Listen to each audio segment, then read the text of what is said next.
Ya Sadiqi dullani lillahi. Jika kita mengalami futur lalu kita maksiat, kemudian kita tobat dengan serius, tobat nasuha, lalu maksiat lagi, apakah tobat berikutnya akan diterima? Pertama begini, tobat itu amal yang terpisah, bukan amal yang satu kesatuan. Sebab amal itu ada dua, ada amal yang satu kesatuan dan ada amal yang terpisah. Amal yang sifatnya satu kesatuan, jika batal di bagian ujung, batal di bagian depan.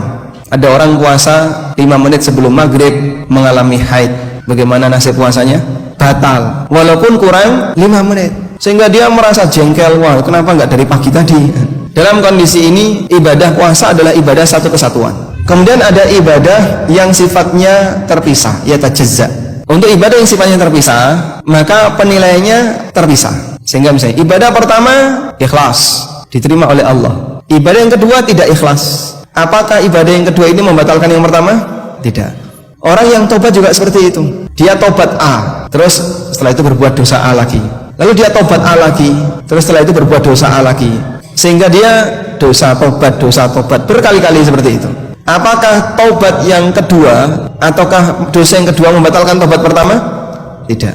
Sehingga tobat yang pertama kalau serius, ikhlas, diterima oleh Allah. Lalu kok dia berbuat maksiat lagi, mengulang maksiat yang sama, ini tidak membatalkan tobat yang pertama. Demikianlah karakter manusia.